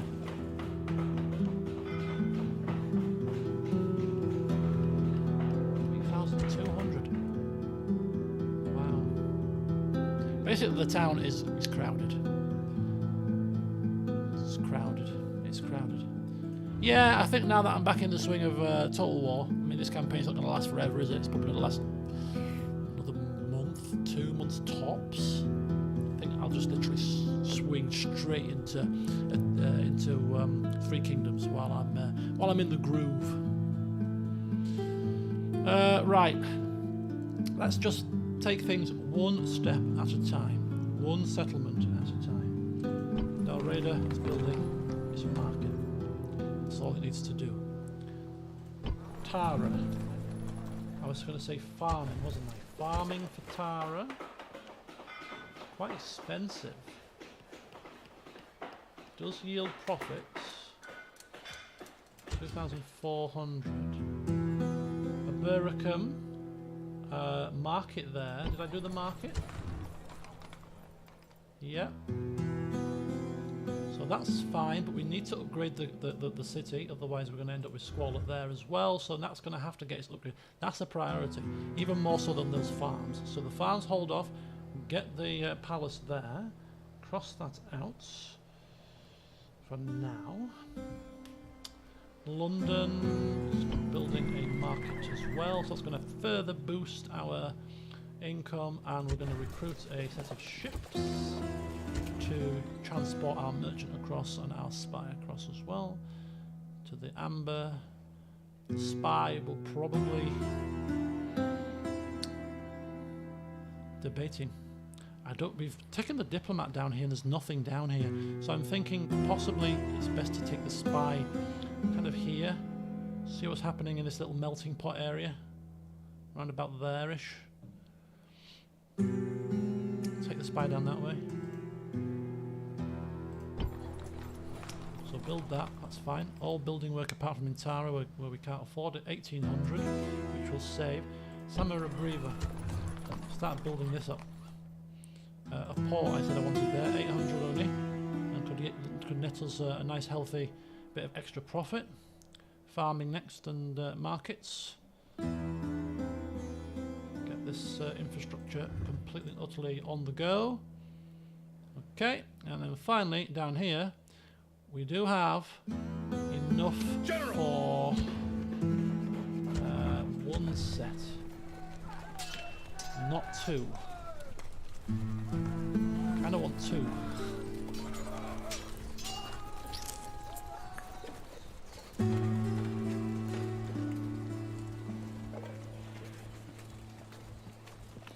I think it's important that we get this under control. We've got to try. It could be a complete waste of money, but we have to give it a try. Could be a complete waste of money. Imperator, Move out! 40%, gives an extra 5% with peasants coming as well. A couple of turns in arena. It's looking a bit grim still, but hey, we're trying everything in our power to keep the settlement under control without exterminating it. The people are baying for blood. Is it gonna go? Is it gonna go?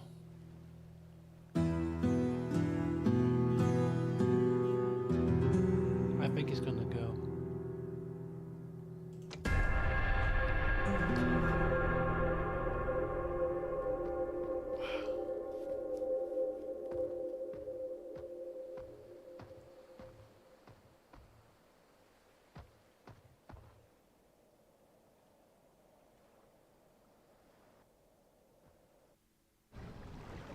Our fleet is under attack!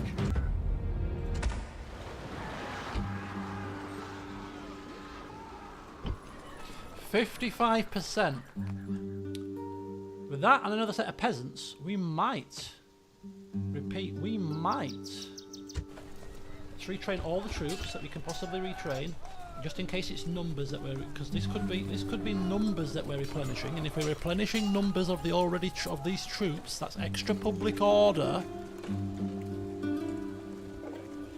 So extra peasants. Do them first because they're free, then do the peasants. So this is all in one turn. Extra units from replenishment, peasants, and an amphitheatre. That's got to do it. And is it just me, or have we lost numbers here? Have we lost numbers in a riot? Yeah, 3,000 citizens have killed themselves in a riot. Which also helps the public order situation because there's less numbers in the city. I mean, hey, we didn't kill them. They killed themselves. Not my problem.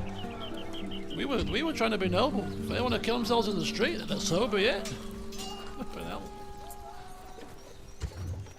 This is Aurelius's way of quelling the populace.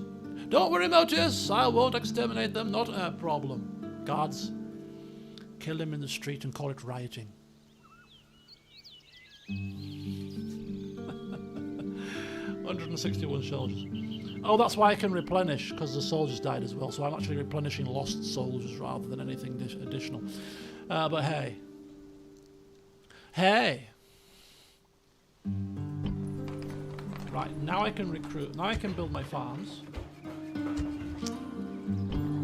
This place is really beginning to pee me off. Oh, a wooden wall helps with public order. We'll get the wooden wall as well. That helps with public order. Right, wooden wall there. Farming there. Building is already going on there. Britannia has finished. Next turn, it gets a farm. And hey, we can also get the large mines now as well. With our massive income, the large mines can come, which will be even better. The shipwright, which would be great as well for extra income. London will be the absolute hive of activity. Anyway, temporarily, we're going to build a church. No, we're not. We can't afford it.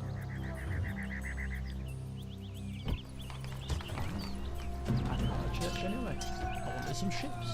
That's what I wanted. So... Right, okay, so we're still just about clinging on. Everything's going pretty decent-ish. Don't want to curse myself and say it's going well. But let's end the turn again. That sounded like somebody died. Did the general die? Did they kill the general? There's a lot of merchants wandering around. I do wonder if my own merchant's going to be a bit overwhelmed with all these merchants. Going to be bought out as soon as we take him across to the Amber. Like, there's people already there. Too slow, pal. We're already here. Somebody died.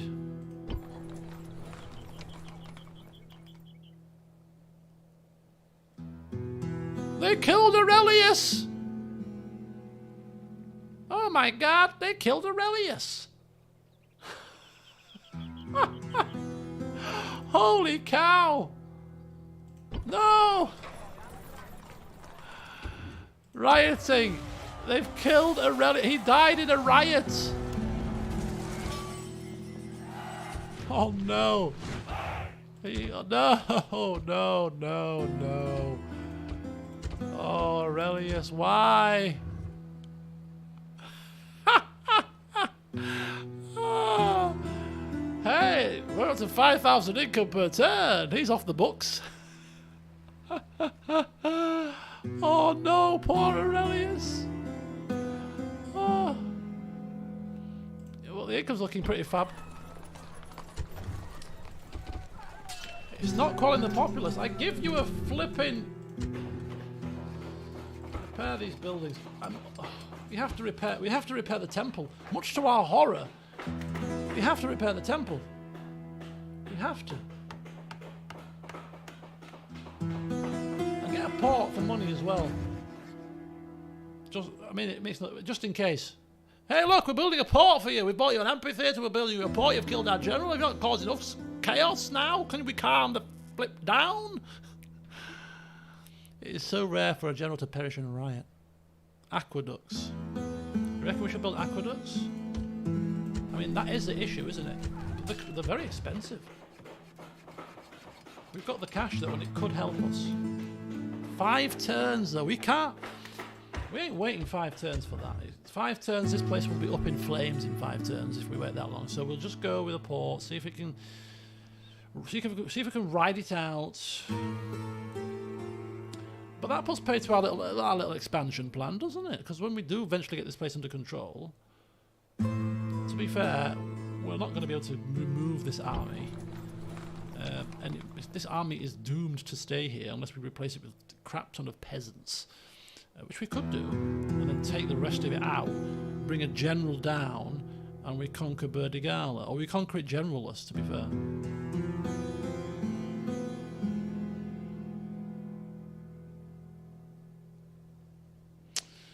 Oh, sad. A sad way to go. A sad ending. 69%. Can't believe this place. Why is it not? It's because the settlement is increasing in its number. Every increase of number is just ticking that down a notch. I'm not building another. I'm not recruiting any more peasants now. We've bitten off. Oh, farming. What's the final building after we finish that one? Right. What's happening in Londinium? Oh, that's right. I was about to build a church. It's only very cheap. Then some farms. Then a mine. That's exactly what we're going to do. Right, there we go. And also, we were going to run At your service. from this flipping. Get off! Going ashore. Get off now! No, don't go back in, you moron! Securing resources. You go and get some amber. Ready to sail. At your service. You come around about here. Sneaking ashore. Ready to We sail. will just hopefully not die. Go up here. Yes, Captain. There you go. Okay, so we've got the building going across the entirety of Britannia. We've got the ships going back. We've got the agents on shore, about to go about their duties. Some are a breather, could do with something else. Farming. Cute. All right, of the communal variety. Very good. Summer Repriever looking very good indeed. And Avaricum looking very bad indeed. Look at the state of the place. It's burning. And this is burning because of our faction leader who was too softly to watch his fellow Romans burn. But hey ho. Let's have a look at his stats. He seems to have got some influence from something. He is a tedious speaker. Okay, so he's gloomy. He's a tedious speaker. Very honourable, even-handed. Very, can do a good job. But basically the game is telling us he is the personality of a piece of cardboard. You might as well talk to a cardboard cutout to get your kicks. Because this man, dull as dishwater. But then he wasn't employed to be exciting. Makes me wonder how such a dull, tedious man could have convinced so many people to join his cause, really. kind of bit strange. Anyway, I think what we're going to do is we're going to end one more turn and then we'll call a close to the session. I like to kind of keep these sessions to around about sort of 2 hours and a half-ish rather than the usual kind of 3 to 4, just simply because I like to take stock, replan, repurpose, do some stuff off camera to prepare for the next session, you see. So keep them a little bit, and it's going to be a short campaign, I think, so don't want to blast through it too quickly. He's a great warrior, that's the bottom line. Cause Moti has said so.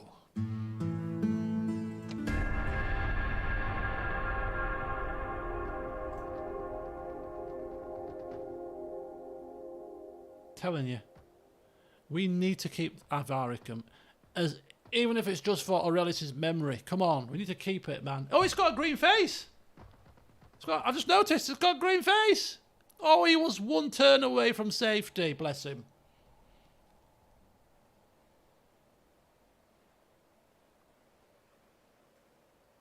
Why we stopped? Oh, don't you crash on me now. Well, hey, not only has it got a green face, it's got a fantastically green face, and we could put the tax up to normal. I mean, what the hell's going on here? The people are like, we're fine now. We killed the man that was ticking. That Aurelius fella, we didn't like him. Now he's dead. We're all happy. The temple repair, probably. No, it wasn't the temple repair. Joker Jake. Don't talk sense. Talking roleplay here. They didn't like Aurelius. They burnt him at the stake. And now everybody's happy. Now everybody's dancing in the streets. Keep saving. It auto saves at the end of every turn. It auto saves every turn. So as soon as we hit end turn, it saves. Auto save. So the only time that you need to remember to save is after you've had a battle. And then you decide after the battle you decide to say, right folks, that was a great battle, I finished the campaign for the day, see you later, and then turn the game off. They killed the tyrant and they got their god back, so they're happy indeed. Right, okay, so I think we'll end the session here. Seems like a nice place to end. We'll check the news first of all. Hunter Lombardi. Londonium's expanded. So there's a little bit of no wonder they're happy. They've had not only are they happy and dancing in the streets, they've held games. Yes, we killed the devil. We killed him. Let's have some games now as well in the amphitheatre that he commissioned. That's what we do. We'll dance on his grave. Talk about rubbing the salt in the wounds. You all should be banned. You should pull this amphitheatre down. The Aurelius Amphitheatre is called as well. It's named in his honour. Right, okay. So, off camera I shall do some of the housekeeping. There's not much to do, is there really? But I'm thinking, look at that. We've suddenly got a lot of public order across the land. Something's happened to knock the public order up. Because that was on a red face, it's now orange face. That's quite a nice green face. That's a bright green face. Tax rates go up there. Oh, Londonium's a bit still out on there. Normal there. It's fine. So we're pulling in a whopping, and I'm telling you, a whopping 5,800 denarii per turn. We were people that were bankrupt at one point. This is positively rich. So off camera I'll get some more buildings kind of mapped out for the homelands. And then... Awaiting your command. Securing resources.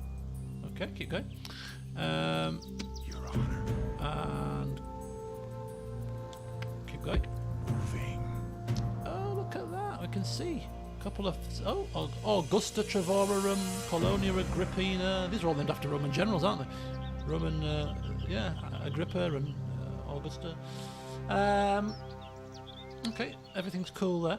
So yes, we'll get the settlement sorted, and then what we shall do is we shall plan about what's going to happen next, because we can fund another army. We can fund another army if we take out some of these guys, add them to some more. We can probably fund another sort of 12 stackish kind of army. A couple of, again, horses, some missiles, some more infantry, and we could probably start looking at conquering 1, 2, and 3. And I think once we've conquered, this is the plan, bear with me. Once we've conquered the Romans down here and down here, we've pretty much got most of modern day France. I think, not sure yet, but I think rather than be predictable and claim some lands in Spain, or maybe if a couple of lands up here to pick off the last couple to get our 14, I'm thinking that we take an army on some boats and strike out at the Romans in the heartlands. Maybe go down to Rome, stab them in the heart as a kind of a parting gift.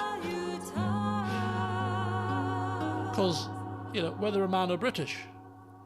We do have Rome in our title, so we shall have Rome, for real. Because I'm sure that round about here is where all the cacophony is happening. The Huns, the Vandals, all that kind of jazz. People wanting to sack Rome left, right and centre. And I thought, well, why don't we get in the action? It'd be quite cool as a way to finish the campaign. Pick off the last couple of settlements in Italy. So I think that's what we might do. But anyway, that's a little bit in the future, getting a bit ahead of ourselves. But there always feels to be... I might be a bit premature in this year, but you always get to a point in a Total War game where you kind of think to yourself, right, I'm kind of out of danger now. And I think we're out of danger. I don't quite think, I might be being a bit cautious, but I don't quite think we're quite at the point where I can turn around and say, we are not going to fail this campaign now. Because I think, a hidden army could come across from somewhere that we haven't seen, and we've not got a lot of troops in the field, so, it's not done and dusted yet. But I think we're getting to the point where we can be comfortable to say it's unlikely now at this point that we're going to lose this campaign. Which a couple of sessions ago we certainly could not say with any degree of confidence. So yeah. Anyway, there you go, folks. Thanks for watching this evening. It's been a very good, productive session, and we've had a bit of a story, haven't we? Aurelius comes across, almost bankrupts us. We send him on. Get over there. He gets over there. I'll take him. And after building the amphitheatre and commissioning it and naming it, well, it shall be named after me. These people will love me. They will come round to my way of thinking. Eventually, they kill him, and then dance on his grave. Long live Aurelius. But anyway, the next streaming session is likely to be on Sunday, unless football's cancelled on Thursday, which it could be. It's 50-50 at the minute. If it is cancelled on Thursday, I might do another session of this. But anyway, Sunday, usual stream. Between now and then, maybe a recorded session of this and a couple of Pathfinders. I'm away Wednesday. We work in Manchester, away Thursday. So see if I can get something up for you guys. But anyway, enjoy the week ahead, whatever you are choosing to do. And until next time, I'll leave you with the dulcet tones of whoever the hell this is. Bye for now.